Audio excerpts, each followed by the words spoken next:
20장 19절부터 23절까지 말씀. 이날 곧 안식 후 첫날 저녁 때 제자들이 유대인들을 두려워하여 모인 곳에 문들을 닫았더니 예수께서 오사 가운데 서서 이르시되 너희에게 평강이 있을지어다. 이 말씀을 하시고 성과 여부를 보이시니 제자들이 주를 보고 기뻐하더라. 예수께서 또 이르시되 너희에게 평강이 있을지어다. 아버지께서 나를 보내신 것 같이 나도 너희를 보내노라. 이 말씀을 하시고 그들을 향하사 숨을 내쉬며 이르시되 성령을 받으라. 다 같이 너희가 누구의 죄든지 사하면 사하여질 것이요 누구의 죄든지 그대로 두면 그대로 있으리라 하시니라. 아멘. 예수님 부활에 관한 말씀 중에 고린도전서 15장 말씀에 보면 바울 사도는 고린도 교회에 전했던 복음을 알게 하겠다고 시작하면서 그 말을 굳게 지키고 바르게 믿으면 그 복음으로 말미암아 구원을 받을 것이다. 이렇게 선포했습니다. 믿으면 구원받는 이 복음, 그 복음이란 인류 구원을 위해서 예수 그리스도께서 하신 일을 말합니다.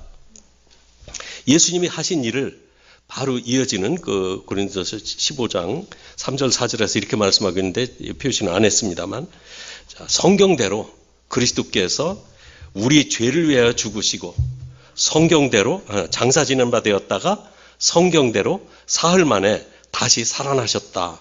이것이 전부입니다. 예수님이 하신 일을 딱 세 마디로 얘기를 합니다. 성경대로 우리 죄를 위해서 죽으시고 장사 지낸 바 되셨다가 성경대로 다시 살아나셨다. 이것이 우리가 들어야 될 복음이라고 말씀하세요. 오늘은 예수님이 성경대로 살아나신 그 부활에 관한 말씀을 지난 주일에 이어서 계속해 전해드립니다. 부활절 새벽에 여자들이 무덤에 찾아갔다가 무덤 입구가 열려있는 것을 보고 놀라서 사도들에게 와서 누군가가 주님을 가져다가 어디 두었는지 모르겠다고 당황하면서 말을 전합니다. 이 말을 전한 사람은 막달라 마리아였습니다. 또 마리아의 말을 듣고 베드로와 요한이 급하게 무덤을 향해서 달려나갑니다. 요한이 먼저 달려와서 무덤에 도착했지만 무덤 안으로 돌아가지는 않고 밖에서 기웃거리고 있는 동안 뒤따라왔던 베드로가 들여다볼 것도 없이 그냥 안으로 쑥 들어가 버려요. 무덤 안으로. 베드로가 들어가는 것을 보고 요한도 따라 들어가 빈 무덤인 것을 알고 두 제자가 낙심하며 돌아갔습니다. 아직 이른 새벽이었지만 울면서 무덤 속을 마리아가 계속 들여다보고 있었어요. 그런데 그 안에 보니까 천사 둘이 흰 옷을 입고 하나는 머리 쪽에, 예수님의 머리 쪽에, 하나는 발 쪽에 앉아있는 것을 보았습니다. 그런데 그 천사들이 마리아를 향해서 어찌하여 우느냐고 물어요. 마리아가 울면서 뒤를 돌아다보니까 예수님이 계신 거예요. 자기 뒤에 예수님이 서 계세요. 그런데 마리아는 예수님인 것을 알아보지 못합니다. 누구인 줄 알아봤다고 했습니까? 동산지기인 줄 알았다고 그랬어요. 아직 어둡기 때문에 알아보기 어려웠을 수도 있지만 예수님이 부활하신다는 그 말 자체를 믿고 있지 않았기 때문에 그게 예수님일 거라고 생각을 못한 겁니다. 몰라본 거예요. 이 안타까운 상황에서 예수님이 마리아를 부르셨어요. 마리아 하고 부르셨어요. 그때야 마리아는 예수님인 것을 알고 제자들에게 가서 뭐라고 했습니까? 내가 주를 보았다. 내가 주를 보았다. 지난주에 나누었던 말씀의 제목입니다. I have seen the Lord. 이런 말씀을 전했어요. 오늘 말씀은 바로 그날 저녁에 있었던 그런 일입니다. 제자들은 이제 여자들이 전해준 말을 듣고 새벽부터 두 제자가 무덤에까지 갔었잖아요. 그 무덤에 갔던 이야기를 모여서 나누고 있었을 거예요. 그러나 제자들은 마리아가 주를 보았다고 전했을 때에도 아직 부활에 대한 확신이 없었습니다. 이렇게 단언할 수 있는 거는 왜냐하면 오늘 요한복음 여기 같은 20장에 보면 베드로를 따라서 무덤 속에 들어갔던 요한이 들어가 보고 믿더라. 이 말 때문에 들어가 보고 믿었다는 말씀 아닌가 그러는데 다른 성경의 그 백그라운드를 보면은 그때까지 많은 의심이 있었어요. 가령 마태복음 28장에는 무덤을 찾아갔던 여자들이 천사의 말을 듣고 제자들에게 알리려 갈 때 예수님이 나타내 보이셨다는 말까지만 하고 있습니다. 그리고 마가복음 16장 부활하신 예수님이 여자들에게 나타나셨고 여자들은 제자들에게 알렸지만 제자들은 믿지 않더라 라고 기록하고 있습니다. 또 누가복음 24장에 보면은 무덤을 찾아갔던 여자들과 제자들이 거기는 찾아갔던 여자들의 이름까지 다 소개하고 있습니다. 빈 무덤을 확인했지만 놀랍게 여기더라. 그렇게까지만 기록이 되어 있습니다. 믿었더라까지는 아닙니다. 놀랍게 여기더라. 그런데 누가는 한 가지 사건을 더 꽤 길게 기록했어요. 누가복음 24장 13절부터 35절까지에 보면 예루살렘에서 25리 떨어져 있는 엠마오를 향해서 가던 두 제자 이야기를 거기에 쓰고 있습니다. 그런데 두 제자에게 부활하신 예수님이 그들이 길을 가는 동안 그들 곁에 나타나셔서 두 제자 옆에서 예수님이 함께 걸어가세요. 그러면서 두 사람이 예수님 이야기를 하고 있었거든요. 최근에 예루살렘에서 있었던 일, 당신 예루살렘에 살면 그것도 못 봤느냐고 예수님을 책망합니다. 이 사람들이. 참 기가 막힌 일이에요. 그 얘기를 살펴보면 무슨 얘기냐면 예수님이 십자가에서 돌아가신 그 예수님, 그분을 우리는 이 나라를 구원할 구원자로 바라보았다. 근데 그분이 십자가에 돌아가셨는데 무덤에 들어간 것을 우리가 알고 있는데 어떤 여자들이 무덤에 갔다 와서 예수님, 살아나신 예수님을 봤다고 하더라. 그런 얘기를 하고 가고 있었어요. 우리가 그러면서 예수님이 얘기를 하시거든요. 도대체 당신들 무슨 얘기하고 있는 거냐 그랬더니 나사렛 예수에 대한 이야기다. 그러면서 나사렛 예수에 대한 이야기를 이제 그 십자가 이야기에서 오늘 아침에 들었던 이야기까지 다 이제 이야기를 하거든요. 그러면서 우리가 나사렛 예수 이야기를 하고 있는데 당신은 그 예루살렘에 살면서 이런 일을 모르느냐? 왜 그렇게 소식이 깜깜하냐? 이제 이런 식으로 물은 거예요. 나중에 식사 자리에서 예수님이 그들을 위해 축사하실 때야 자기 옆에 계신 그분이 예수님이었던 것을 이 두 제자가 알아봅니다. 그렇지만 그때는 이미 예수님은 그들 곁에 계시지 않았어요. 그래서 엠마오로 가던 두 제자는 그 길로 돌아서서 예루살렘으로 돌아옵니다. 그리고 부활하신 예수님을 길에서 만났다는 말을 모여있는 제자들 앞에서 우리가 길에서 예수님 만났다 말씀을 전했어요. 이 지금까지 이야기를 좀 정리하면 제자들은 부활하신 예수님을 보았으나 알아보지 못했고 두 제자가 가던 길에서 돌이켜 제자들에게 와서 부활하신 예수님을 만났다고 전했지만 제자들은 아직도 반신반의하는 그런 상태였습니다. 그렇게 부활절 저녁 때가 시작이 됩니다. 그래서 오늘 말씀 중에 이제 19절에 보면 이날 곧 안식 후 첫날 그랬습니다. 이 안식 후 첫날 예수님은 안식 후 첫날 부활하셨습니다. 그러니까 이날 저녁 때 그것이 바로 부활절 저녁 때라는 말입니다. 제자들은 유대인들이 두려워서 모인 곳의 문을 닫았더니 그랬어요. 그런데 영어 번역 성경에 보면은 the doors locked for fear of the Jews. 록됐다고 그랬어요. 잠겨져 있었다고 그랬습니다. 그런데 예수님께서 그 가운데 서서 이제 말씀을 하십니다. 너에게 평강이 있을지어다. 여기 너에게 평강이 있을지어다 하시고 손과 옆구리를 보이시니 제자들이 주를 보고 기뻐하더라 그랬습니다. 여기서 예수님의 부활하신 몸에 대해 좀 생각해 보겠습니다. 제자들은 유대인들을 두려워해서 모인 곳의 문을 잠그고 있었습니다. 제자들이 유대인들을 두려워하는 것은 지극히 당연한 반응입니다. 3일 전 베드로는 예수님이 대제사장에게 신문 받으시는 것을 좀 구경이라도 하려고 거기 따라 들어갔다가 대제사장집에서 예수님을 모르는 사람이라고 3번이나 부인하게 됩니다. 그리고 나서 예수님은 유대인들의 손에 잡혀서 십자가에서 돌아가셨어요. 죽으셨어요.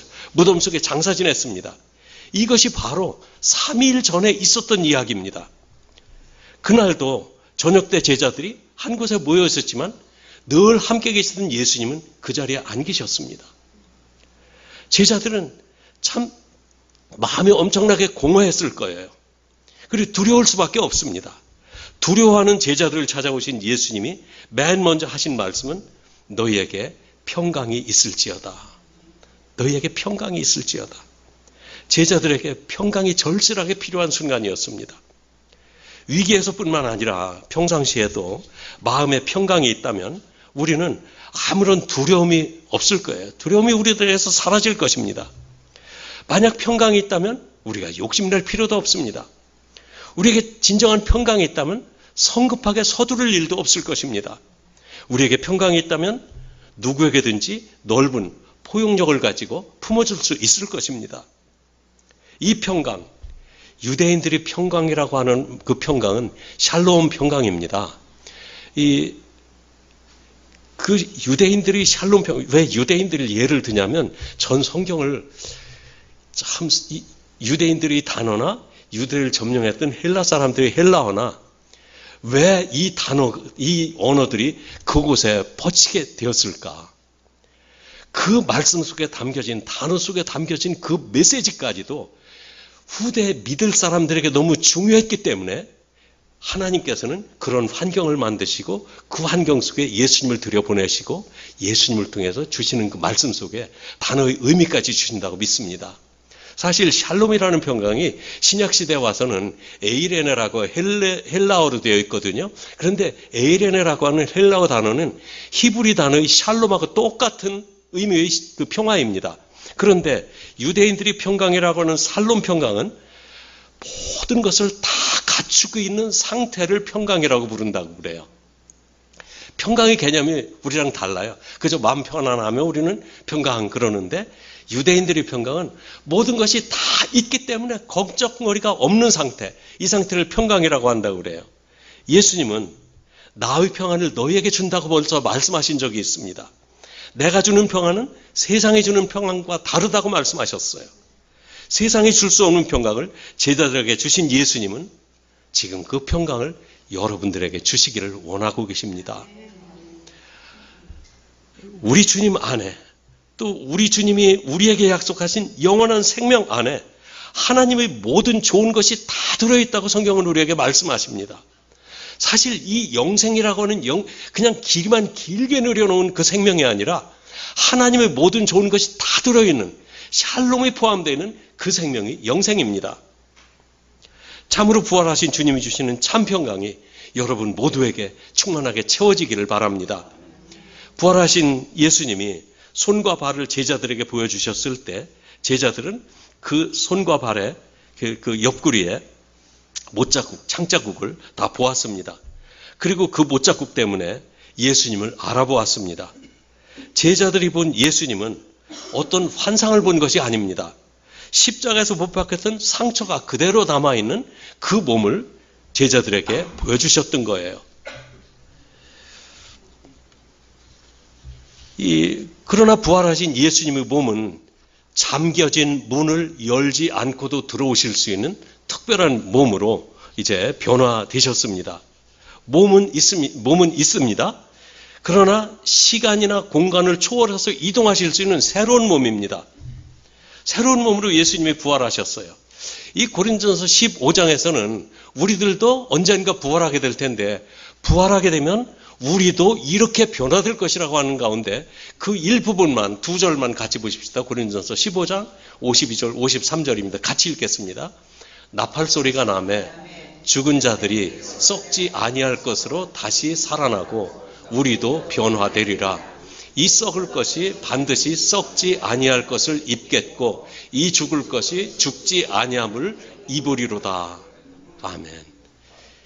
이 뒤에 이어지는 말씀을 보면 뭐 사망하되가 쏘는 것이네. 너무 이제는 이것을 바울이 알고 나니까 그까지 사망 따위는 아무것도 아니라는 것을 알게 돼요. 그래서 사망아 네가 쏘는 것이었느냐?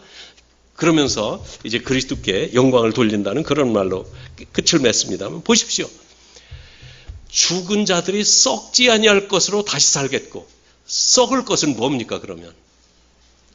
우리 지금 몸이에요. 이거 썩잖아요. 우리 목숨 끊어지잖아요. 그 순간부터 몸은 부패하기 시작합니다. 그리고 며칠 아니면 다 살이 없어져 가지고 뼈만 남게 돼요. 이게 우리 몸 다 썩을 흙이에요.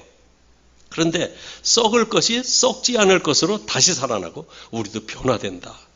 그래서 이 썩을 것이 반드시 썩지 아니할 것을 입겠고 이 죽을 것이 죽지 아니할 것을 입으리라고 이렇게 선포했습니다. 이 새롭게 변화된 몸으로 부활하신 우리 주님, 그러나 그 모습은 변하지 않은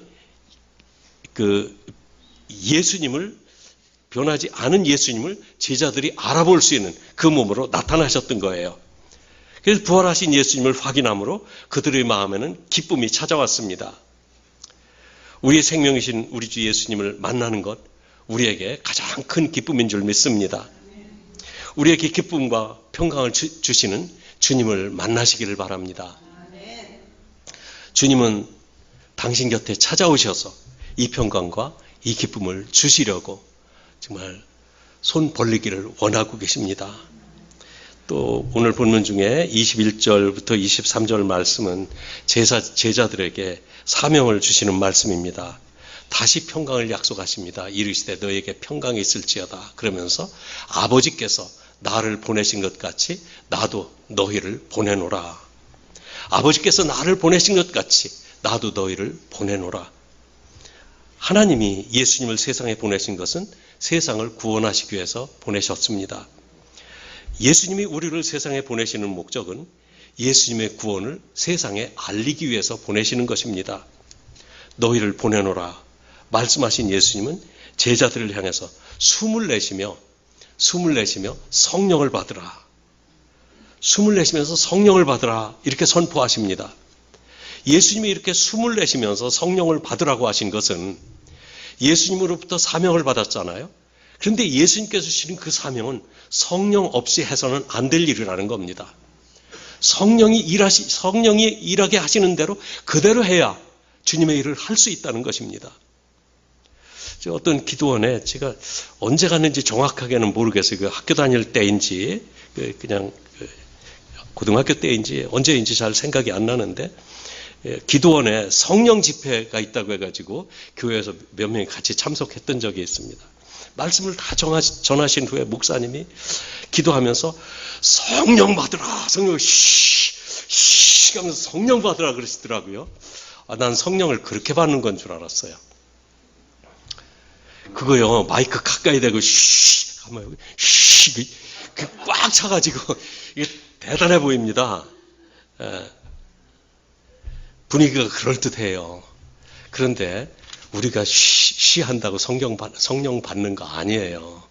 사실은 예수님께서 이렇게 하신 것은 성령으로 복음을 증거해야 된다는 것을 말씀하시기 위해서인데 아직 성령이 안 오셨어요. 예수님이 쉬쉬하실 때 그들에게 성령 아직 안 왔어요. 오순절날이 되어서야 성령께서 이 땅에 강림하십니다. 그런데 그때 바람 같은 소리가 나면서 성령이 임했다고 그래요. 예수님께서 그것을 기억하게 하시려고 쉬쉬하시면서 바람 소리를 내셨던 것 같습니다. 이 성령이라는 단어는 구약의 히브리어나 신약의 헬라어 모두 성령과 바람, 숨, 그러니까 호흡 똑같은 의미가 담겨 있어요. 참 이상하죠? 우리말에는 성령과 바람 어떤 연관성이 있는 연결고리가 뭐 있나요? 우리말에는 없어요. 그런데 유대인들이 사용하던 히브리어, 또 유대인들이 그 헬라의 지배를 받고 나서 사용하던 헬라어, 그것은 이 단어가 성령이라는 단어가 똑같은 의미를 가지고 있어요. 히브리어로 성령을 루아흐 이렇게 말합니다. 그냥 우리말로 루아흐 이렇게 발음. 근데 제가 발음 똑바르질 못해요. 루아흐 해가면서 목구멍에서 나오는 소리여야 되는데 그 히브리어 루아흐는 영이라는 뜻이에요. 바람이라는 뜻이고 숨, 즉 호흡이라는 뜻입니다. 그런데 신약 헬라어로는 푸뉴마라고 그래요. 푸뉴마. 그래서 헬라어 푸뉴마는 그것도 영입니다. 바람입니다. 호흡이라는 의미가 담겨 있어요. 그래서 성령을 신약 성경에는 푸뉴마, 구약 성경에서는 루아흐 이렇게 표현을 합니다. 똑같이 바람이라는 의미가 있어요. 자, 예수님이 이제 요한복음 3장 이야기입니다. 니고데모라는 유대인 랍비를 만났을 때 사람이 성령으로 거듭나지 않으면 네가 결코 하나님의 나라를 볼 수 없을 것이다. 이렇게 말씀하셨어요. 성령으로 거듭난다는 것을 이때까지 들어본 적이 없는 니고데모가 이해를 하지 못합니다. 그래서 그 예수님께서는 니고데모에게 바람이 임의로 불되 어디서 와서 어디로 가는지 알지 못하는 것처럼 성령으로 거듭난 사람도 그러하다. 이런 말씀을 하신 적이 있거든요. 그때도 예수님께서는 성령과 바람을 연결시켜서 비교하면서 말씀을 하셨어요. 성령은 보이지 않습니다. 바람도 보이지 않습니다. 바람이 부는 것을 실내에 있으면서 어떻게 합니까? 바람이 있다는 증거로 나뭇가지가 흔들려요. 나뭇가지가 흔들리면 아, 저 나뭇가지가 춤추고 있구나. 그러지 않아요. 아, 바람이 부는구나. 바람 봤어요? 아니에요. 나뭇가지 흔들리는 것을 보고 바람이 분다고 알아요.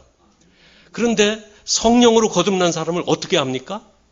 사람이 변해요. 그 사람한테 성령이 임하면 성령을 받은 사람은 삶이 변해요. 인격이 변하고 성품이 변하고 사람이 달라집니다. 그래서 하나님을 사랑하고 사람을 아낄 줄 아는 사람이 돼요. 변화된 사람을 보고 아, 저 사람 성령 받은 것이 확실하다. 이렇게 우리는 확신할 수가 있습니다. 예수님은 제자들에게 성령을 받으라고 하시면서 숨을 내쉬셨어요.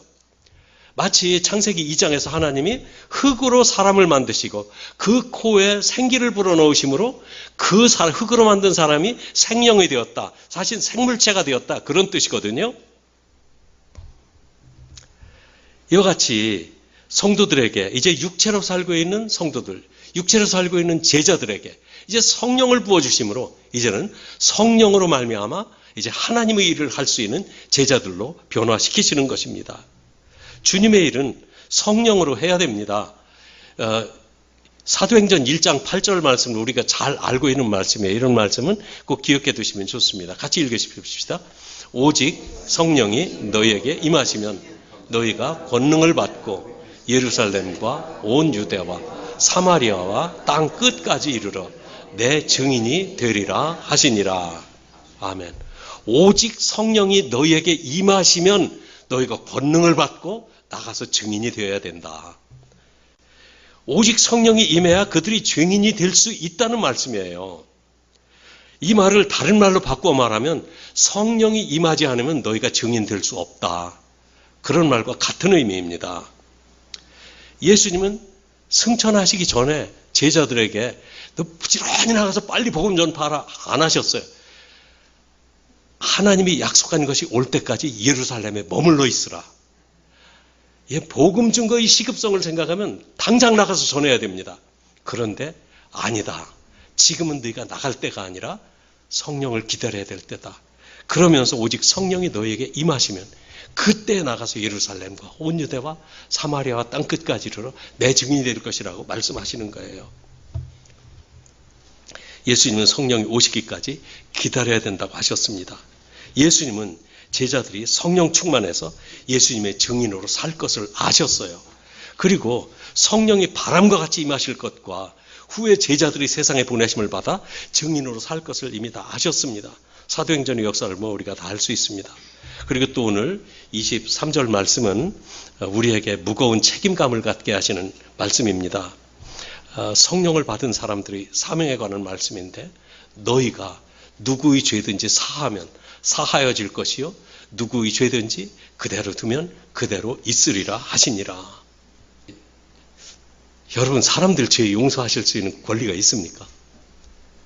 가서 사람들을 보고 아, 내 죄 내가 용서해 줄게 그러실 수 있습니까? 참 이것이 그냥 보기에 이해가 되지 않지만 너무나 중요한 사명이 우리에게 있다는 것을 말씀하십니다. 사람이 무엇이기에 사람들의 죄를 사할 수가 있겠어요. 그러나 하나님은 죄의 사슬에 매여 있는 죄인들의 사슬을 풀어주시기를 원하신다는 것입니다. 예수님은 많은 병자들을 고치셨습니다. 고치실 때마다 내 병이 고침받았다 하시면서 꼭 이어서 하신 말씀이 있어요. 내 죄사함을 받았느니라. 내 죄사함을 받았느니라. 어떤 사람들은 질병은 죄 때문에 오는 것이다. 아주 단정을 짓고 모든 죄를, 이제 모든 질병을 죄와 연관시켜서 병든 사람들을 죄인 취급하는 그런 것을 종종 봅니다. 물론 우리들이 하나님 앞에 죄를 범하지 않았다면 우리에게 질병도 오지 않았을 것입니다. 그건 사실입니다. 그러나 어떤 죄 때문에 우리가 그 질병을 앓는 것은 아닙니다. 예수님이 이 말씀을 하신 것은 사람들이 병을 고치실 때 단순히 건강을 주시기 위해서 고치시는 것이 아니라는 말씀이에요. 내가 지금 이 병자를 이 질병의 매임에서 고쳐주는 것과 같이 이제는 영혼이 죄악에 매여 있는 그 사람들의 죄의 사슬을 끊어줌으로 그들을 자유하게 해주시겠다는 그 말씀이 이 질병에 걸려있는 사람들을 고쳐주시면서 죄에게서 자유를 주시겠다는 선포였던 것입니다. 사람이 질병이라는 사슬에 매여 자유를 잃은 것처럼 인류는 영원히 죄악의 사슬을 매여 소망이 없이 살고 있었습니다. 그들에게 죄의 사슬을 풀어 영혼의 자유를 주시려는 것입니다. 세상에 보내심을 받은 제자들은 세상에 들어가서 복음을 전하여 예수님을 믿게 해야 합니다. 그리고 제자들이 전한 복음을 그렇게 제자들이 전한 복음을 다음 사람이 듣고 다음 사람이 전했고 다음 사람이 듣고 다음 사람이 전해서 우리들에게까지 전해졌고 우리들은 그렇게 전해진 복음을 믿고 예수님을 주님이라고 부르고 있고 지금도 주님이 영광받기를 바라면서 살아가고 있는 것입니다. 그렇다면 그 사명이 제자들에게 있고 우리들에게도 있다는 말씀입니다. 복음을 전해서 구원으로 인도하는 일, 곧 죄의 사슬을 끊고 구원의 복을 주는 것. 이것이 주님이 주신 우리에게 맡겨주신 사명입니다. 이 말을 풀어 설명한다면 사람들이 복음을 듣고 예수님을 믿으면 그 사람의 죄는 용서받을 것입니다. 그러나 우리가 복음을 전하지 않아서 또는 복음을 전했지만 그들이 믿지 않아서 예수님을 받아들이지 않았다면 그들의 죄는 그대로 남아있을 것입니다. 이제 말씀을 정리합니다. 부활절 저녁에 예수님은 제자들이 모인 곳에 나타나셨습니다. 그곳에 오신 것은 첫째는 그들에게 예수님의 부활을 확인시켜서 믿게 하시려는 것이었습니다. 제자들은 부활하신 예수님을 만난 후 부활을 그때부터 믿었습니다. 둘째는 그들에게 평강을 주시는 것입니다. 제자들에게는 평강이 필요했습니다. 우리 주님은 지금도 우리에게 평강 주시기를 원하십니다. 그리고 셋째는 성령을 약속하시고 성령을 받은 제자들에게 사명을 주시려는 것입니다. 그 사명은 죄로 죽은 영혼들에게 복음을 들려주어 죄사함을 받게 하는 사명입니다. 우리도 예수님을 믿고 성령을 받았습니다. 우리 안에 성령이 계셔서 우리를 하나님 닮은 사람으로 변화시키고 계십니다. 변화된 우리들은 사명감을 가지고 세상에 나가 구원의 복음을 전해야 됩니다. 여러분들이 어떤 환경 가운데 있든지 여러분들이 가족에게 복음을 전해드릴 필요가 있든지 가까이에서 함께 지내는 사람들에게 복음을 전할 필요가 있든지 늘 이 사람에게 복음을 전해야 된다는 사명감으로 사시기를 바랍니다. 부활하신 예수님을 만나고 예수님의 증인으로 살았던 제자들처럼 우리 모두 예수님의 증인 되시기를 주님의 이름으로 부탁드립니다. 아멘.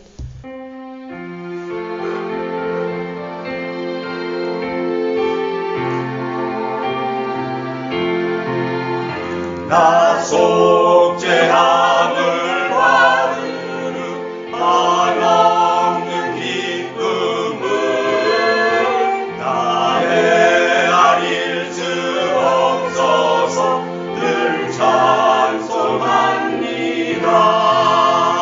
나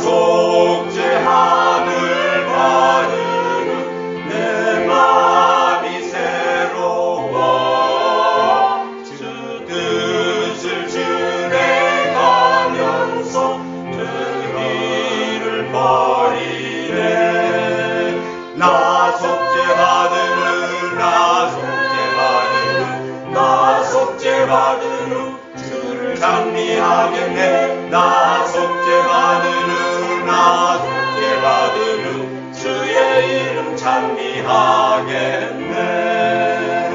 나 속죄함을 받으는 성령이 오셔서 가난이 자녀된 것을 곧 증거합니다. 나 속죄함을 받으는 보혈의 공로로 내 주의 은혜 입으니 늘 평안합니다. 나 속죄받으는 나 속죄받으는 나 속죄받으는 주를 찬미하겠네. 나 속죄받으는